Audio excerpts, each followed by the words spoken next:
જય શ્રી કૃષ્ણ બધાને. તો અત્યારે અમારી 9:30 અમારે નીકળવાનું છે, અમારી ફ્લાઇટ છે ને અત્યારે અમે હજી 8 વાગ્યા, હજી અમે રીંગણા બટેટામાં મૂંઝાણા છે. જુઓ કેટલું પ્રેશર છે. જો કોઈની ફ્લાઇટ હોય તો આમ હોય, અમે આમ હોય. એટલે જિંદગીમાં કઈ મૂંઝાવાનું નહીં. હા, હું ક્લિનિંગ કરું જ ને અલ્પાબેન કુકિંગ કરે જ ને 8 વાગી ગયા. 9:30 અમારે નીકળી જવું પડશે. 12:30ની ફ્લાઇટ છે પણ અમે હિંમત ન હારીએ. અમે બધું ક્લિનિંગ કુકિંગ બધું કરીને જાશું. જેમ અમે ગામમાં જતા હોય. અમારા માટે કંઈ આ ઓલું નથી. હજી તો રાતે અલ્પાબેન ને પિયુષભાઈ આવ્યા ક્રૂઝમાંથી. આવી બેગો મૂકી, થોડું શોપિંગ કરી, પછી પાછી બેગો ભરી ઇન્ડિયા જવાની. એટલું મોડું થાય પણ મારી બેન અટાણે પરવર લઈને બેઠી જ કઈ એની આ જો નહીં બનાવવું તો વ્યવસ્થિત હા બનાવ. પણ હવે અહીંયા કઈ બસ નથી કે 2 મિનિટ ઊભા રહેજો અમે આવીએ. ફ્લાઇટ છે આપણી. ફ્લાઇટ વાળી હે અમારી બેન હજી અહીં હાલ ઊભી રે. ઊભી થા. આ જો તો દુકાનની જેમ આમાં મારું ટેક્સી આવી ગઈ. હાલો ટેક્સી આવી પણ ઊભી બીજું થા. સાડે તો પહેરીને નીકળું ને. અમારી બેન તો જો મૂંઝાણી. મારી પાદુકા મળે તો પાદુકા આમાં દીકરાને જો કહીએ ને આવજો કહું. ટીવી હા બધું મૂકવાનું. જો મળી ગયા. હાલ ને બેનના પાદુકા મળી ગયા. હાલો બેન જો તો ખરા. હાલો હાલો. રેડી થઈ ગયા નીકળવા માટે. આજે કોઈ 3 ગાડીઓ હોવા છતાંય કંઈ ડ્રાઈવર છે નહીં. મોટા બેન બોલાવે છે જરાક, તો આજે અમારે ટેક્સી કરાવીને જવું પડશે. ટેક્સી આવી ગઈ, મોટા બેન બેસી ગયા. હે ભગવાન, મોબાઈલ પકડવો એટલે જ કહું કે ભાઈ મને દઈ દે. ના થઈ ગઈ. ચાલો એરપોર્ટે પહોંચી ગયા છે. લંડનનું વાતાવરણ થોડુંક ઠંડુ છે. અમારી બેનની પાછળ મારે જવાનું છે.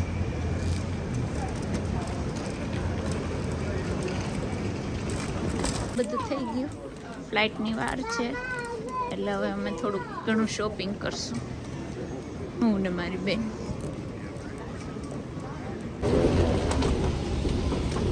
પાયલટ ભાઈને કે હરખો હકાવજો, રોદા નહીં લાગવા દેતા. બહુ ભૂખ લાગી છે, એટલી ભૂખ લાગી જ ને કે હું તો ખાવાનું જ ગોતું છે અહીંયા. અમારે 12:30 ફ્લાઇટ ઉપડવાની. અત્યારે 11 વાગ્યા. અમારી પાસે હજી 1.5 કલાક છે.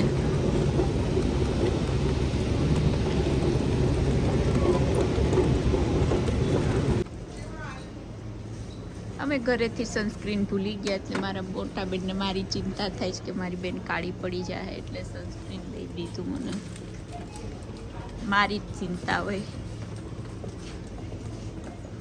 कृपया ध्यान दीजिए, विमान में ईंधन भरने की प्रक्रिया जारी है, इसलिए आप अपनी सीट पर बैठे નાણ रहिए। ભરાય છે. सीट बेल्ट ना बांधे।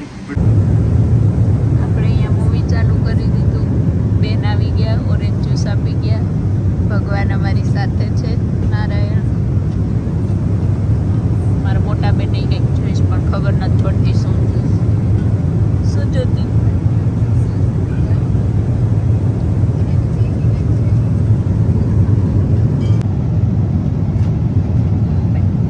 મારી બેન મારા જેવડા બગાસા ખાય. બહુ ભૂખ લાગી ગયો તો જમવાનું આપે તો સારું.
तापमान 30 डिग्री सेल्सियस है। सभी अतिथियों से निवेदन है कि सीट बेल्ट बंद किए जाने तक कृपया अपनी निर्धारित सीट पर ही बैठे रहें और ऊपर बने सामान कक्ष न खोलें। सामान कक्ष खोलते समय कृपया सावधानी बरतें। कृपया अपने सामने बैठे हुए अतिथियों को पहले उतरने दें। ઉતરવાની તૈયારી.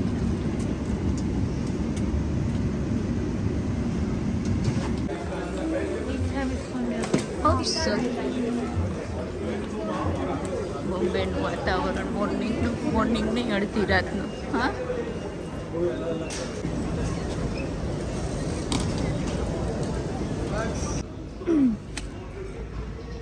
અહીંયા તો આપણે માતૃભૂમિને પ્રણામ સાથે આપણે ઇન્ડિયામાં પ્રવેશ કરી ચૂક્યા છે અને હરિહરની હાકલ વડાપાઉંથી કરી છે મેં અત્યારે. મોટાબેન બહુ ભલા માણસ છે, ફ્લાઇટમાં કંઈ ખાધું નહોતું એટલે મોટાબેને વડાપાઉં લઈ દીધો છે અને મેં ગરમા ગરમ જાય. આપણે તો નક્કી જ કર્યું હતું કે આવીને સીધી પહેલાં ચાલો, અમારી એન્ટ્રી અમદાવાદમાં થઈ ગઈ છે. થોડુંક વેધર થોડુંક ગરમ લાગે છે. હજી તો સવાર પડ્યું 8:30 8:30 અમે લેન્ડ થયા છે અહીંયા બોમ્બેથી અમદાવાદ. ને હવે કોણ લેવા આવ્યું બહાર જઈએ પછી ખબર પડે.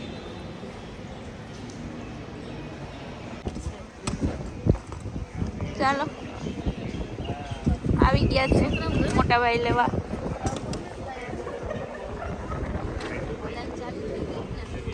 ચાલો, અમે અમદાવાદથી નીકળી ગયા છે અને પહેલો સ્ટોપ કર્યું છે. ભાઈ ભાભી લેવા આવ્યા છે. તડકે ઉતરવાની અત્યારે સખ્ત મનાઈ છે. ભાઈ ચા લેવા ગયો છે. થોડુંક ગરમ વાતાવરણ છે. શરૂઆત થઈ છે, 10:30 વાગ્યા છે. તો મોટાબેન કે ગરમીમાં આપણે ઉતરવાનું છે નહીં, કેમ કે હજી 8 દિવસ અહીંયા રહેવાનું છે અને ઇન્ડિયામાં આવીએ તો આપણે ગાંઠિયા તો ખાવા જ પડે. એટલે પેટનું ધ્યાન રાખીને આજે આપણે 200 થી 250 ગ્રામ જ ખાવું, બહુ વધારે નહીં ખાઈએ. 200 થી 250થી શરૂઆત કરશું આજે ગાંઠિયાની.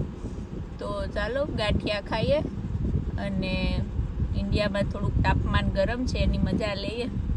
પાછી જો એટલા વર્ષે પહેલી વાર ગરમી. હા, તમને ખબર, હું 14 વર્ષે જ્યારે લંડન ગઈ એ પછીથી આવી જ નથી. એટલે ફર્સ્ટ ટાઈમ આવી ગરમીમાં આવી છું. ભગવાન પ્રાર્થના કરજો બધાય. ઓહો, પણ આની સુગંધ લઈને જ પેટ ભરાઈ ગયું મારું. પણ આ ન્યૂઝપેપરમાં આપ્યા મને થોડીક મજા ન આવી. મેન કીધું કે તને કંઈક ફૂલ ફેસિલિટીમાં આપે. હા, પણ આમાં આલું તો વાંધો નહીં, ખાઈ લઈએ. ખોલ નાખો એટલે વાંધો નહીં. નથી નીકળતું. અમે અત્યારે જુનાગઢમાં પ્રવેશ કરી ચૂક્યા છે ને આ મારી બેન જો ને ખેંચ થઈ.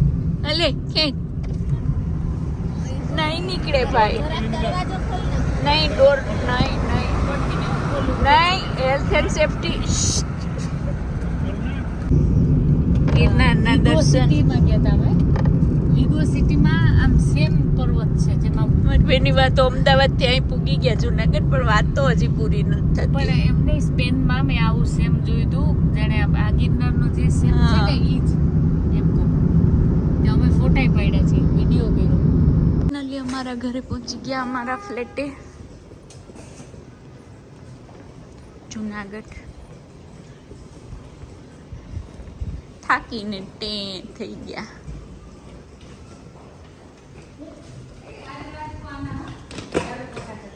મારી બેન જો કચરા પોતા કરવા બોલ.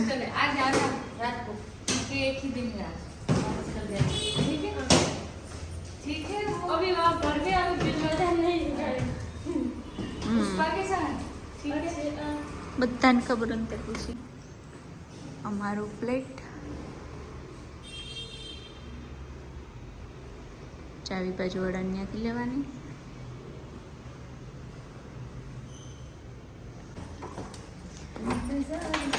મારી મોટી બેન બહુ હાઈ સિક્યુરિટી સાથે તાળા મારીને આવે કે અહીંયા